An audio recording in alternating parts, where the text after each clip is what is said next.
early show and a late show. And I bombed all 14 shows. And I'm not a huge drinker and I don't really gamble, so I didn't know what to do between the early and late show.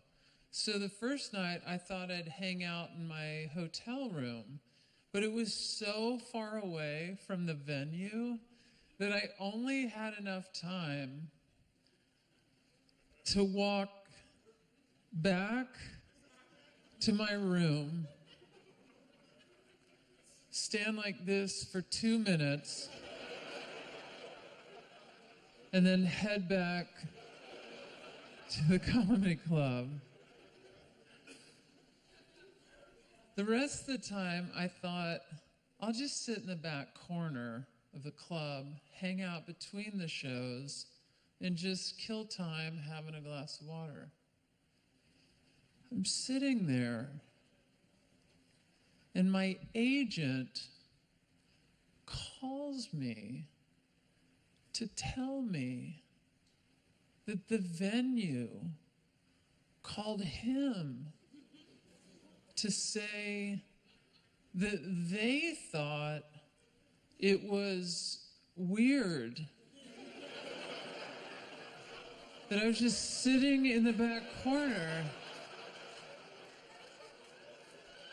And could I please leave and go find something else to do?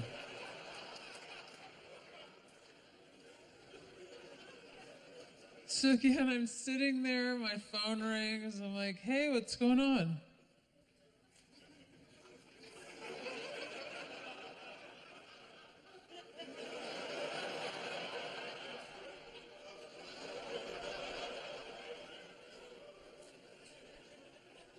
Oh. Okay.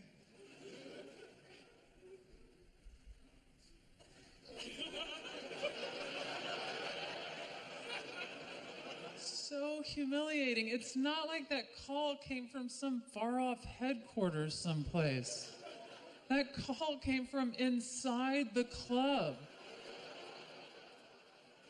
I'm certain the guy was looking through a little window, staring at me with disgust on his face. Just like, ugh. Tell her to get out of here. Yeah, I'm sick of looking at her face. I still didn't know where to go or what to do. So I took the escalator down to the first floor. And there's an ice cream shop down there. And I'm an adult.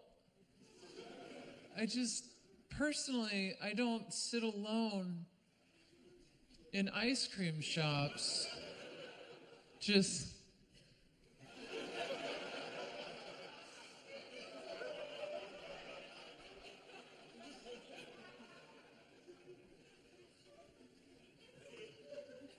And let me be certain to not use the object that is the exact shape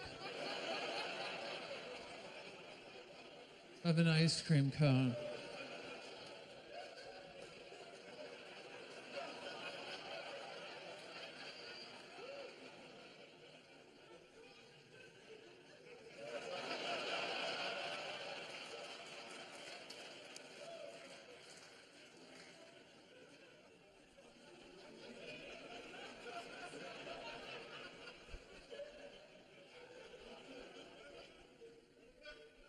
So I finished my ice cream cone. I took the escalator back up. I did the final show. And of course, I bombed. I got off stage. I shook hands with the audience members. They were just like,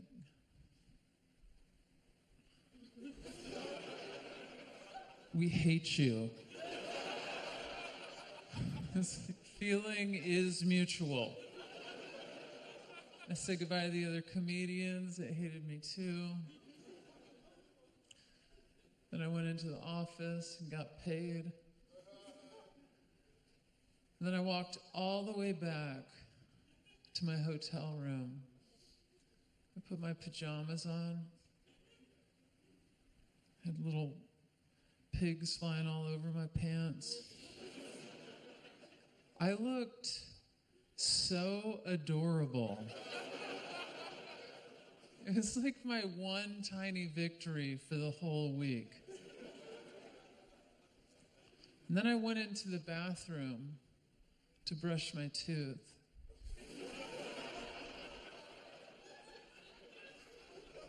And that's when I caught my reflection in the mirror and saw that I had a full-blown chocolate mustache on my face. I was like, no! My brain starts replaying everything that had just happened to me.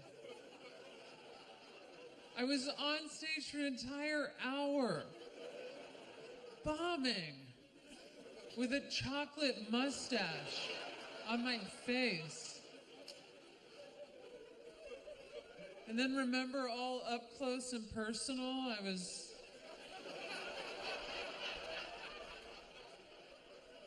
not one person was like, oh, you have,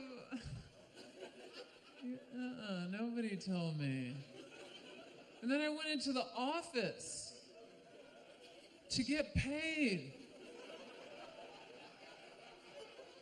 by the guy that I am certain made that original phone call telling me to please leave and go find something else to do. Guess who found something else to do? Me. I did. Went and treated myself to a little chocolate ice cream. What is my problem? I am 6 years from 50. Can I not just glance in the mirror before I go on stage? What is my to-do list every night?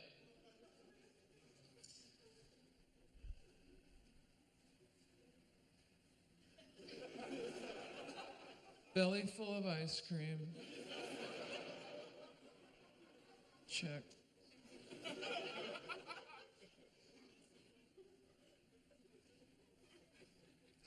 Head on stage.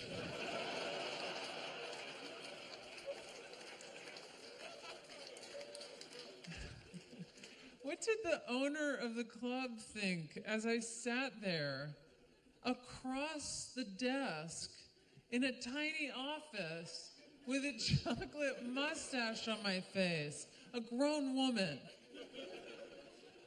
wanting to get paid for 14 bomb shows, holding out my little paw.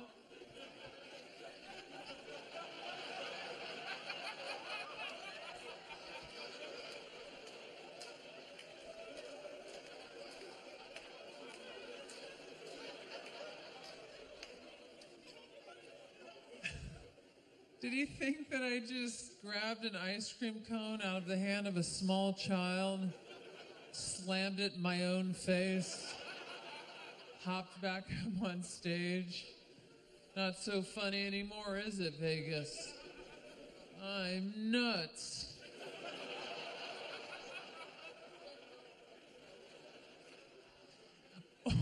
Or did he think that I was trying to disguise myself with a fake mustache, trying to sneak back into the venue he had kicked me out of?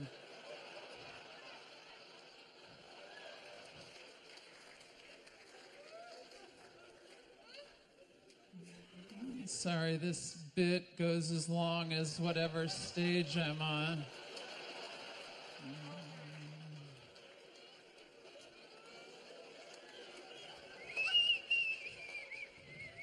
Oh, great, there's stairs.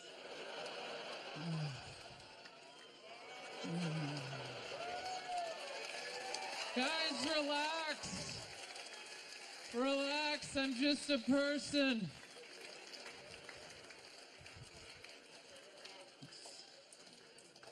What if somebody walked into the show right now and they didn't recognize me? I thought Tig was supposed to be taping her special. Where did she go? Where's Tig?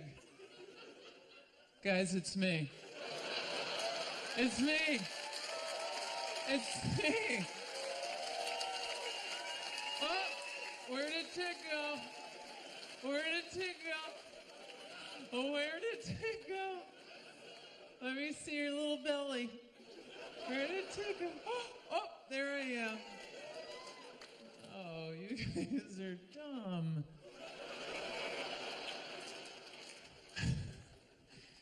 Oh my gosh. As a comedian, people always ask me what makes me laugh really hard. And I was making a video one time, just like a funny sketch with a friend of mine where at the end he ends up in a bathtub with Santa Claus. And there are websites that you can go on and find your perfect, ideal Santa, click on him, hire him for all your Santa Claus needs. We could not find the perfect Santa Claus. And he said, do you mind if we take a break and go to McDonald's so I can get a couple hamburgers? And then we'll come back. And I said, man, whatever you need. We go through the drive-thru. He gets his hamburgers. He said, I cannot wait to eat these. Do you mind if we just sit here and I eat them and then we go back? I said, again, whatever you need. So he backs his car into this space, and we're now looking out over the entire McDonald's parking lot. And I see this woman off in the distance acting utterly insane. And I said, what do you think she's doing? And he said, I don't know, but I'm going to film her. He gets his phone out, he presses record, and you guys are me and him in the car looking through the windshield. The second he pressed record, a boat of a car drove past us, and a man turned, and it was Santa Claus. And I yelled, oh my God, it's Santa Claus! And he yelled, oh my God, do you think he'll talk to us? And then he shut off the phone. We peel out and just haul ass chasing Santa Claus down the street. And we come up next to him at the light, and I realized in that moment I hadn't thought about what I was going to say when we caught him. And I said, hi, you know who you look like, right? And he said, Santa Claus. And I said, yes. I said, my friend and I are making a video, and we wanted to hire you to be in it. He hands me his business card, and as he's driving off, I look at it, and it said his name at some very conservative church.org. And I said, oh man, this guy is not going to get into a bathtub with you.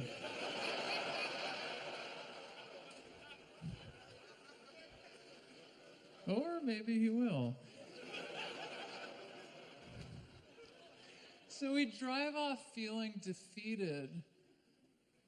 And then I start thinking about that video from earlier. And I started laughing. And I asked him to pull the car over to play it back for us. And he said, why? And I said, because I feel confident that we captured the most ridiculous footage since the beginning of time. And then he started thinking about it, and then we were both hunched over, laughing so hard, hyperventilating, crying, trying to push each other away from each other. We were laughing so hard, we both became ugly people. And we still hadn't even seen the video yet. And then he pulls the car over and he presses play. And you don't see that woman off in the distance. It's like she was never a part of this. The second he pressed play, the only thing that you see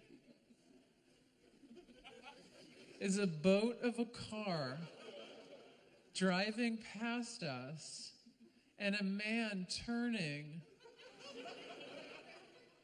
and you hear me earnestly yell, "Oh my God, it's Santa Claus!"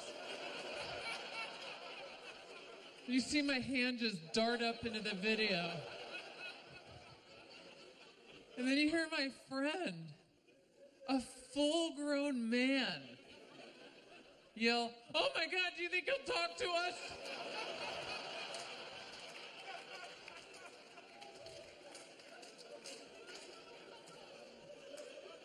And then it just shuts out.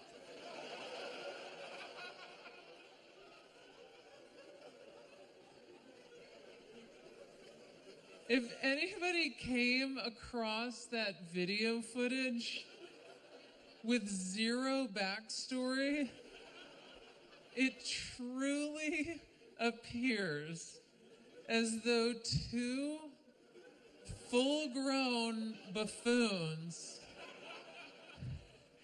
thought that they saw Santa Claus. And what is my friend's history with Santa Claus? That his response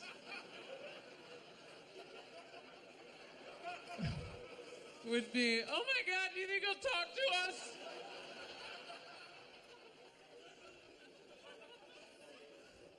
Just an entire lifetime of him running up to Santa, only to be met with,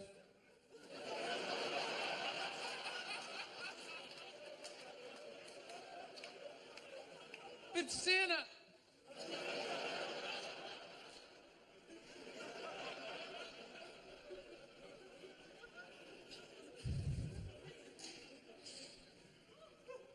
I love everybody's little laugh noises.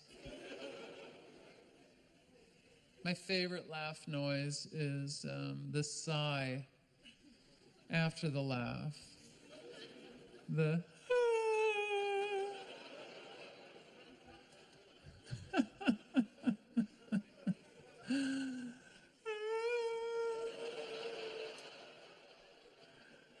because it's like you're reminiscing about 1 second ago.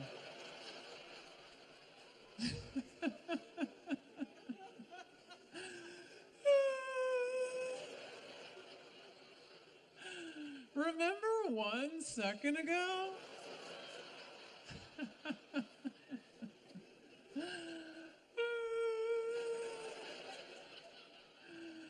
Yeah, that was a good time. Yeah. My other favorite laugh noise is the pig snort. You know, when somebody's just really enjoying themselves, and then... Because I'm always curious, is that something they decided to do? Like a calculated decision? Or are they just as surprised as we are when a pig snort flies out of their face? I like to think it's the other option, where they're just like, you know what? I have been laughing and smiling and clapping all night, but I still feel like she doesn't get how much I get her.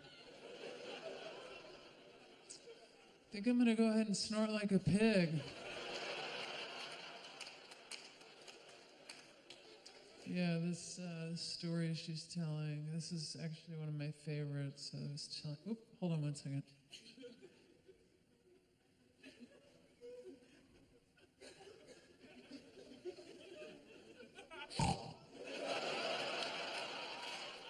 Love your stub.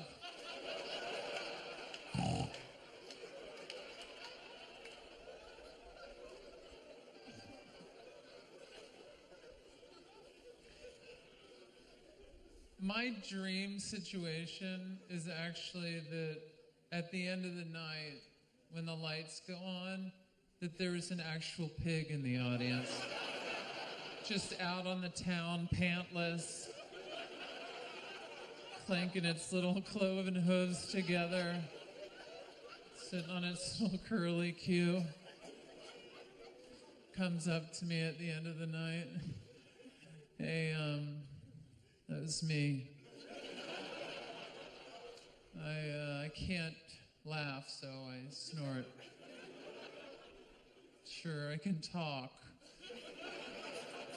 But, and I wanted to say I really like that part earlier when you were talking about having little pigs on your pants.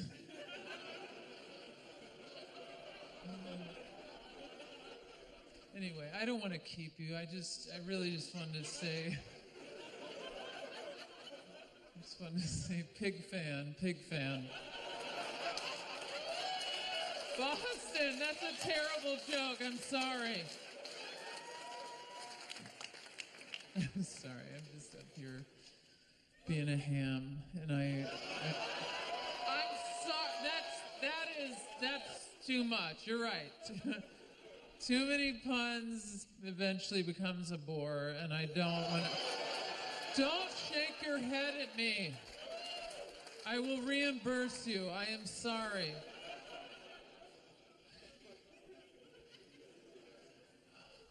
I'm originally from Mississippi.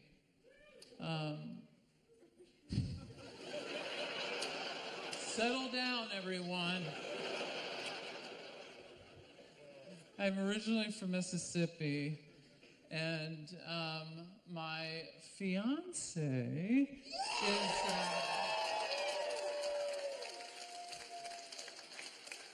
thank you. He is from...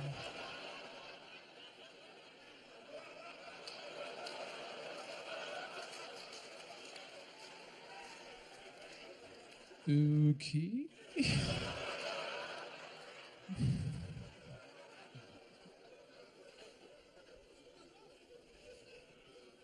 She was raised in Los Angeles and New York, and I invited her back to Mississippi to spend the holidays with me and my extended family. And before the trip, she said, no offense, but, and I said, yes, what is this flattering thing you're about to say? She said, when I picture people from Mississippi, I picture them barefoot. Thank you. I said, okay, I get it, but my family is civilized. They have homes and jobs and shoes. But I hear you. So I was down there hanging out before she arrived, and when you fly in to visit my town. You fly into the New Orleans airport, and all 11 of my family members piled into a van to drive into the French Quarter to hang out, wait until she arrived. And I finally was like, oh, yeah, she's going to be landing soon. We got to go. All 11 of them piled back into the van with their beers. I don't know if you know, but it is legal down there to have open containers in vehicles. They all get in. They also brought a cooler iced down with extra beer just for the drive to the airport. I offered to be the sober driver, not that anybody in my family cared either way. They're just like, okay, nerd. So we pull up curbside at baggage claim, and I get out and say, I will be right back. I go in, I find her. We're walking out, chatting. She looks up, and she said, is that your family?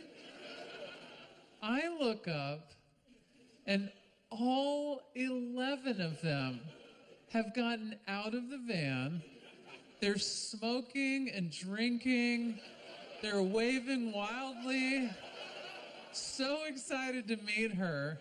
They've pulled the cooler out onto the sidewalk.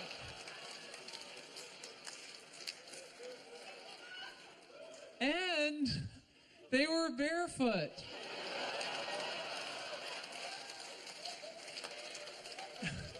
After walking around the French Quarter all day, they took their shoes off on the drive to get her.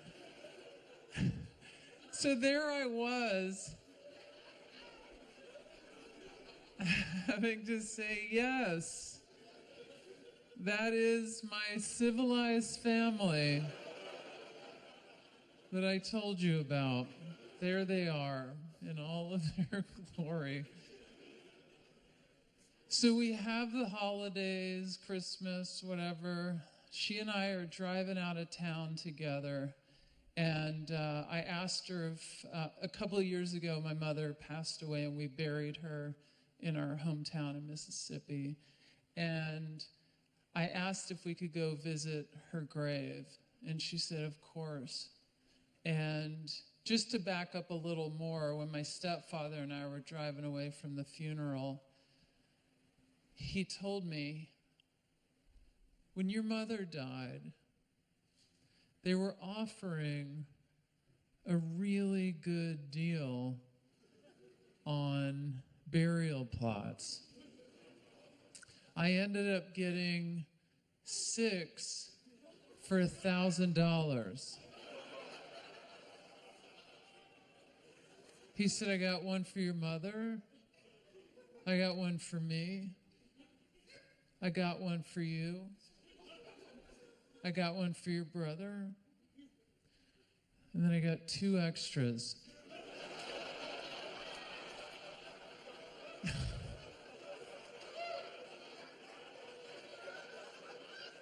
I said, that is serious bargain shopping. Just to toss in 2 extra burial plots. And he said, well, I thought I would get those in case you or your brother, if you had partners one day. And I said, oh, well, thank you, but still.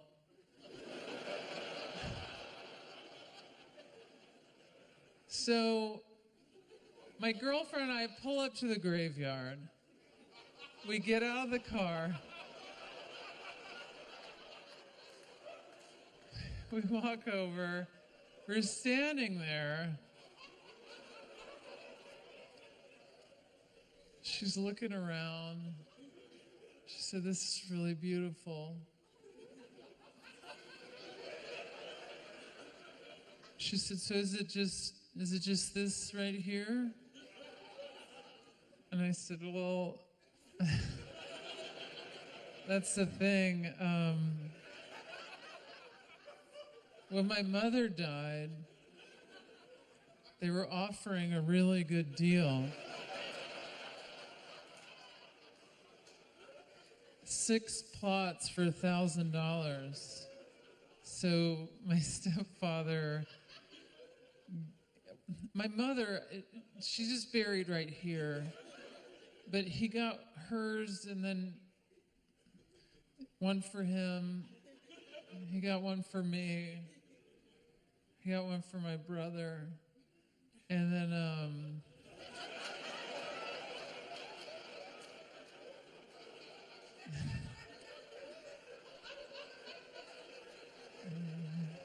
he got 2 extras in case we had partners. So, I guess that's where you'll be gay buried.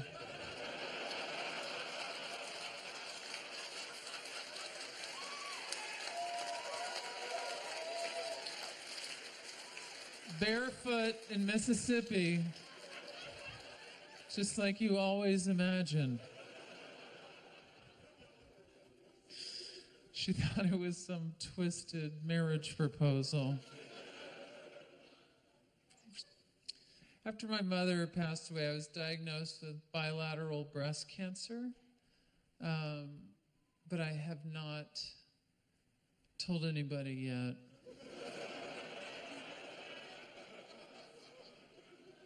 You're the first people to find out. Wow, that's a very cold response.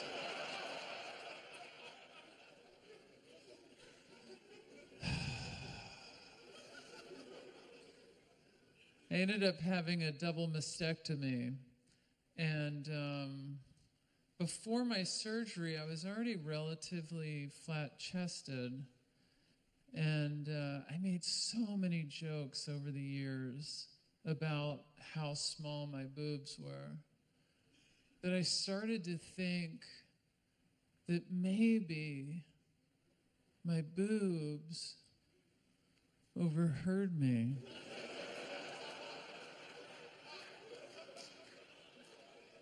And we're just like,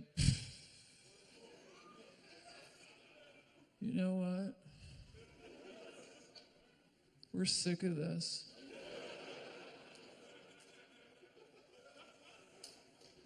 Let's kill her.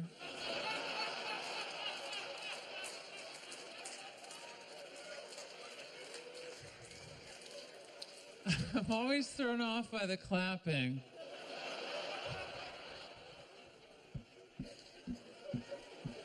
Woo! Take her down.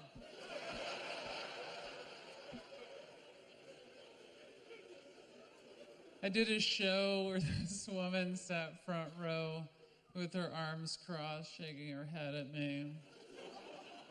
And I said, "Is there something wrong?" And she said, "You should end your jokes with, 'I'm just kidding.'"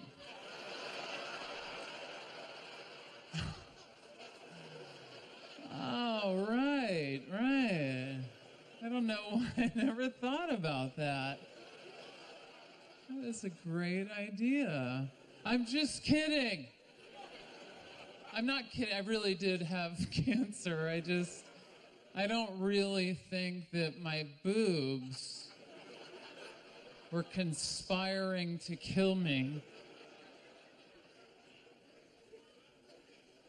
That I'm kidding about.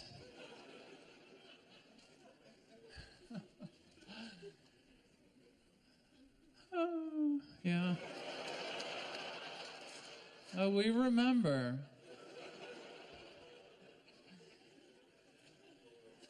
Before I had my double mastectomy, I would sometimes be mistaken for a man, and that's fine. But then after the surgery, it went up a bit. I was going through security at the airport, and they said, female assist, which means they have to have a female officer pat me down extra. And so this woman comes over, and she comes in and I didn't have reconstructive surgery. She was like,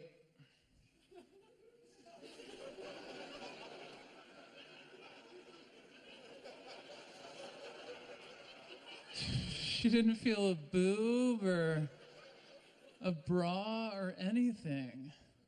And she said, hold on a second. And she walked only maybe this far away. And she whispered something to the other officer, and I just heard him say, yes, I'm positive.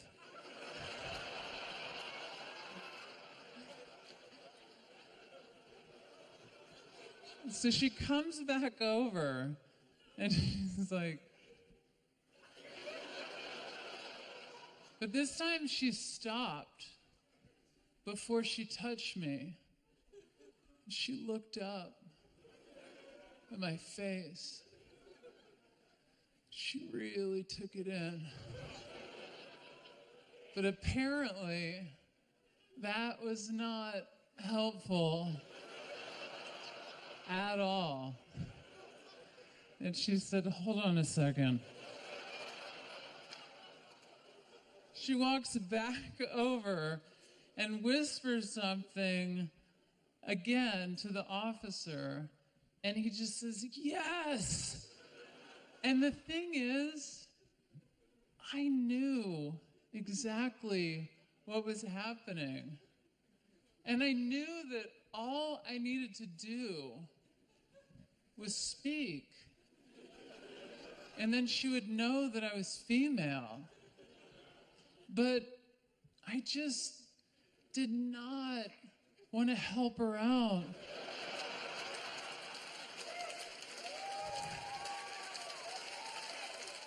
At all. I was enjoying the awkwardness so much. I just loved standing there like,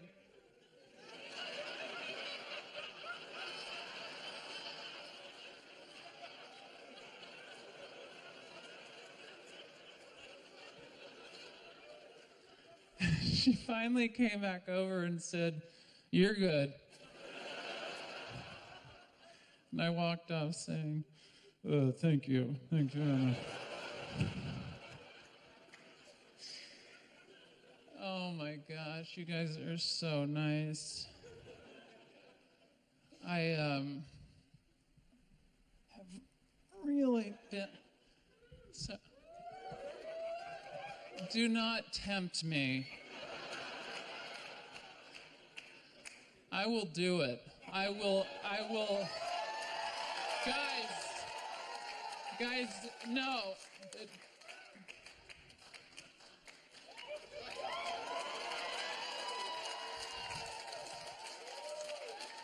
Of course, I'm not going to take my shirt off on my special.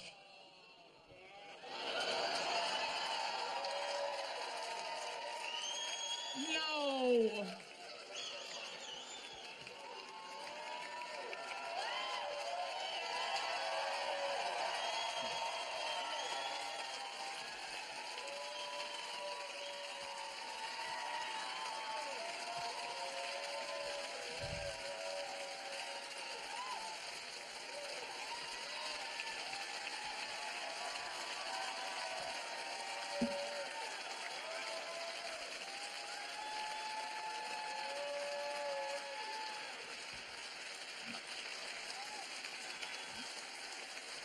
So,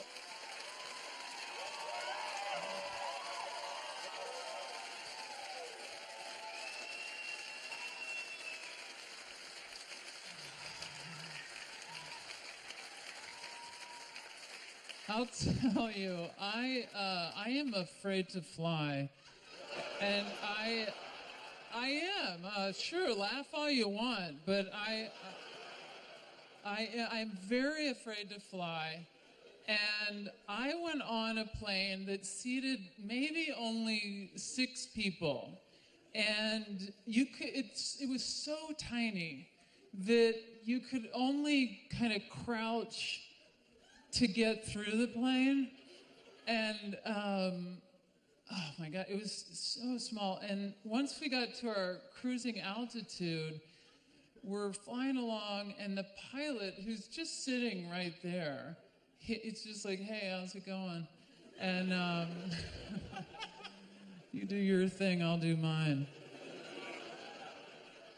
He gets out of his seat and just is like, let me show you where the emergency toilet is.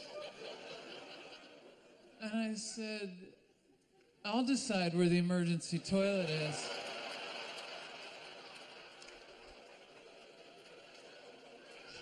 How about here? How about this is the emergency toilet? Or how about right here? This could be the emergency toilet. How about anywhere I decide is the emergency toilet? This entire flight feels like an emergency.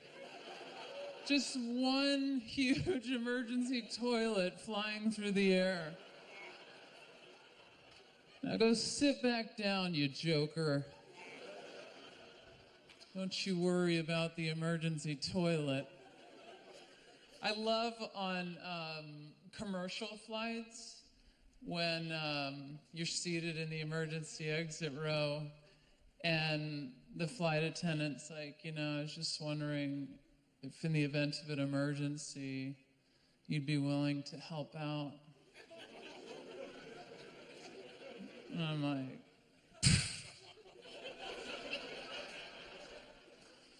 totally. If you need anything, you come grab me. But I was just wondering if maybe we could wait and see what kind of shape I'm in after the plane plummets 30,000 feet. So I don't even know if I'm going to be sitting here anymore. Absolutely, you come grab me if you need anything.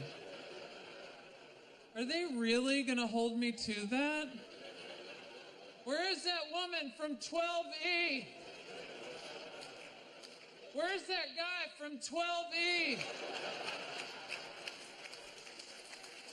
No, he said he'd help us out.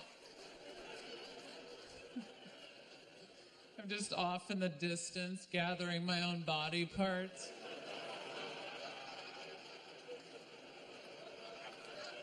Did somebody need something? I did give a verbal confirmation, so carrying my own head in my hand. Yeah, just let me know what I can do for you. Oh, man. Flying, huh?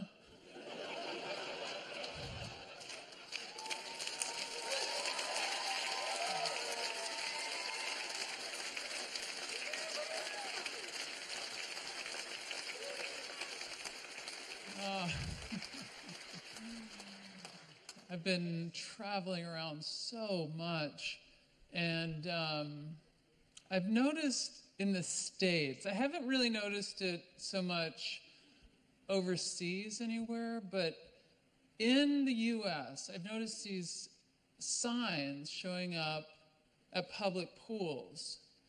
And I'm sure plenty of you have seen these.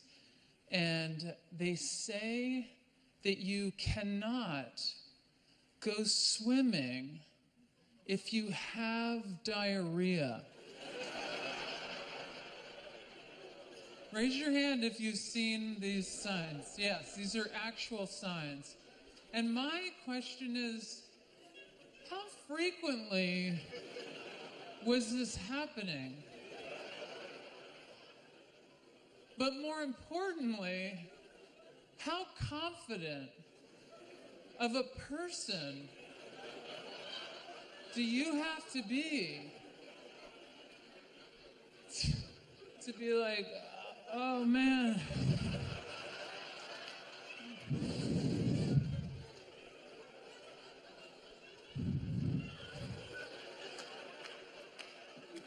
Oh man. I do not feel well.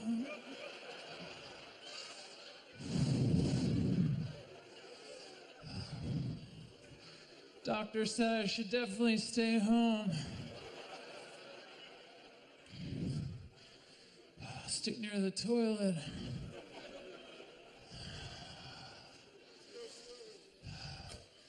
But you know what?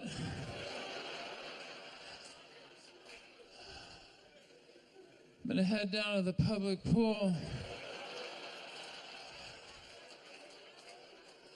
Go swim around with full-blown diarrhea.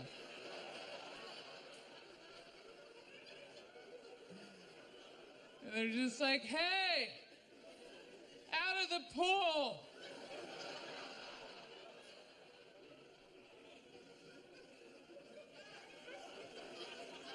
Me? Yeah, you can't swim with diarrhea.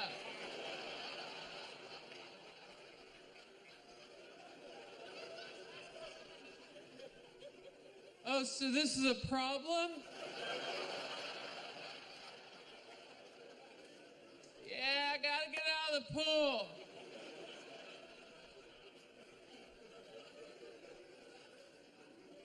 Listen, if you don't want me swimming with diarrhea, then you're gonna need to hang up a sign.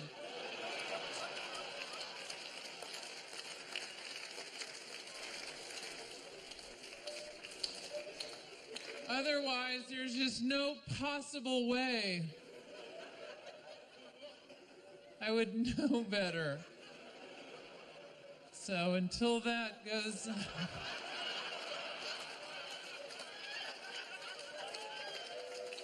Thank you so much. No. I'm not leaving. I'm not leaving. I have a weird delivery. I've had it my whole life, my whole career. Sounds like I'm leaving, but I'm just saying thank you.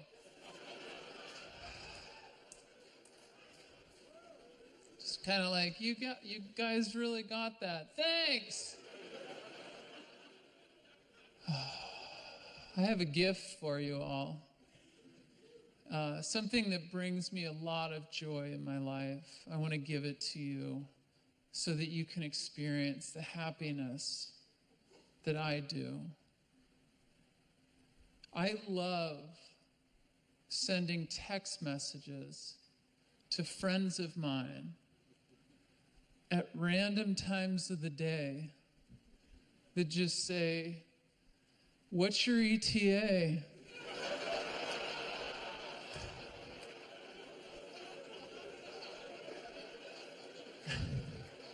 I just love knowing that somewhere across town, somebody is half naked, frantically rifling through emails and text messages, trying to figure out what they agreed to do with me.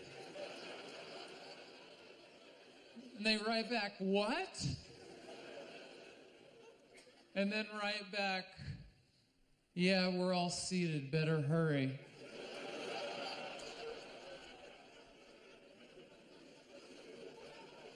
And then they write back, "Where?" And then don't respond. Ever again, cut them out of your life, delete them from your phone, just move on. It was time. It was time, and you both knew it. Thank you.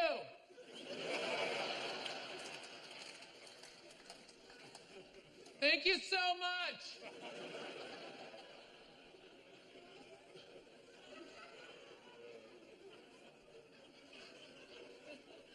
Thank you so much for coming out tonight.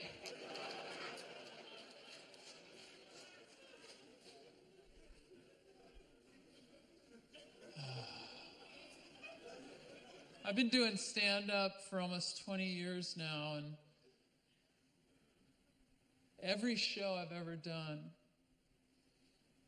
whether it was a coffee shop, an open mic, a sold-out theater, a college, a club, every single show I've ever done, I've gotten a standing ovation.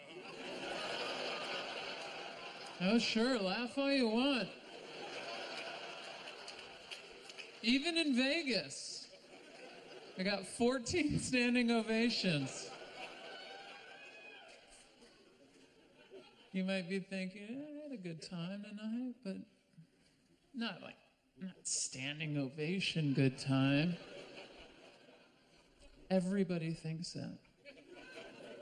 Everybody thinks that, and then sure enough, the show ends, and everyone jumps to their feet, and they're yelling, Tig, we love you. This is the best comedy show we've ever seen in our lives.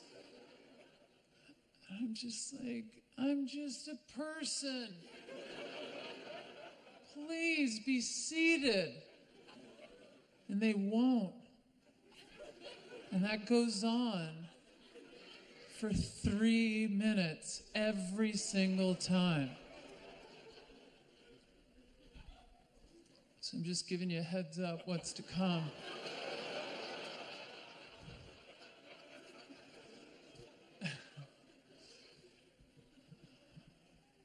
I love music.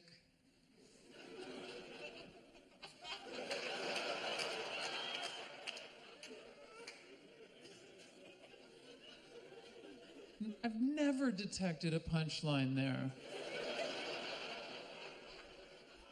Maybe I should listen more.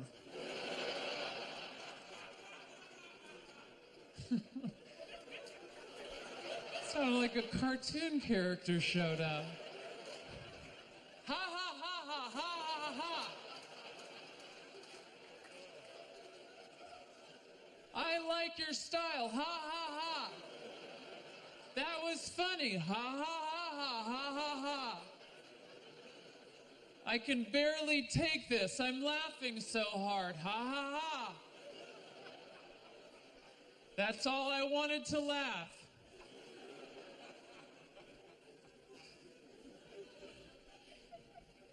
I do love music, and I would constantly write down all the lyrics to every Beatles song, like put the record on, take the needle off, and write the lyrics down, put the needle back on, just every song, obsessed. And my grandmother ended up having Alzheimer's, and she collected anything that we touched growing up. And towards the end of her life, when I was an adult, she called me into her bedroom, and she pulled out this box and this paper. She said, "You wrote this for me when you were little." And it was When I'm 64. And I had to sit there and take credit for a Lennon and McCartney tune. It's like, oh, that's right. I forgot about that one. You like that, huh? If so, I have a huge catalog of other songs I think you might like. In 6th grade, I took a music class, and we were lectured about anywhere from The Who to Beethoven. We played instruments, we read books. And at the end of every session, the teacher would always ask if somebody had a favorite song they wanted to play. And I always brought in Beatles and Rolling Stones songs.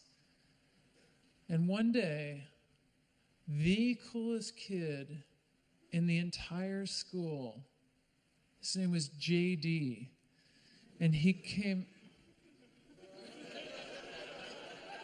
Oh, that's funny to you? That is a child's name. A child that is 44 now, but it's still a child's name. What is your name? Chris. The coolest kid in the entire school was named Chris. How does that feel? Doesn't feel good, does it, Chris? No.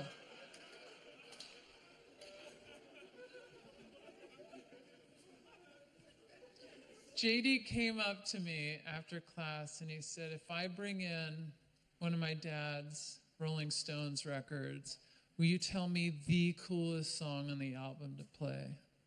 And I said, no question. The next day, JD brought in his dad's Rolling Stones album, Let It Bleed. And I looked it over, and I picked this song and said, this is the coolest song on the album. And it was You Can't Always Get What You Want. And he said, are you positive that this is the best song, the coolest song on the album? I was like, man, I couldn't be more positive. And then the teacher asked if anyone had brought in their favorite song to play. And JD raised his hand, and she called on him. And that's when everybody in 6th grade heard the coolest kid in the entire school play this.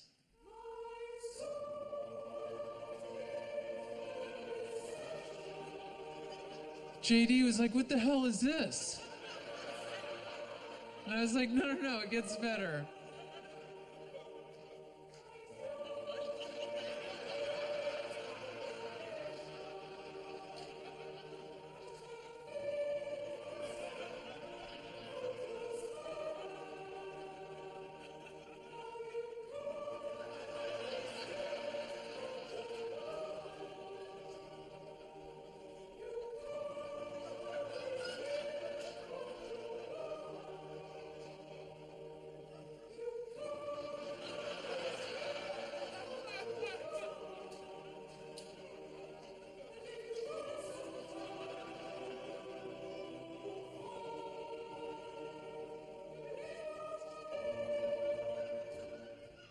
And then the bell rang.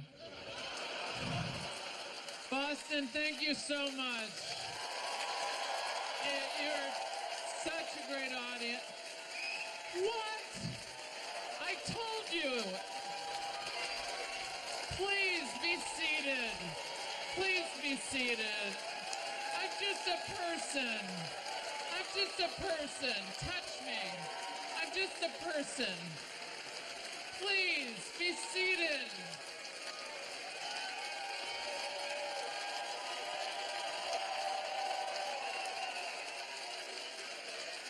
Please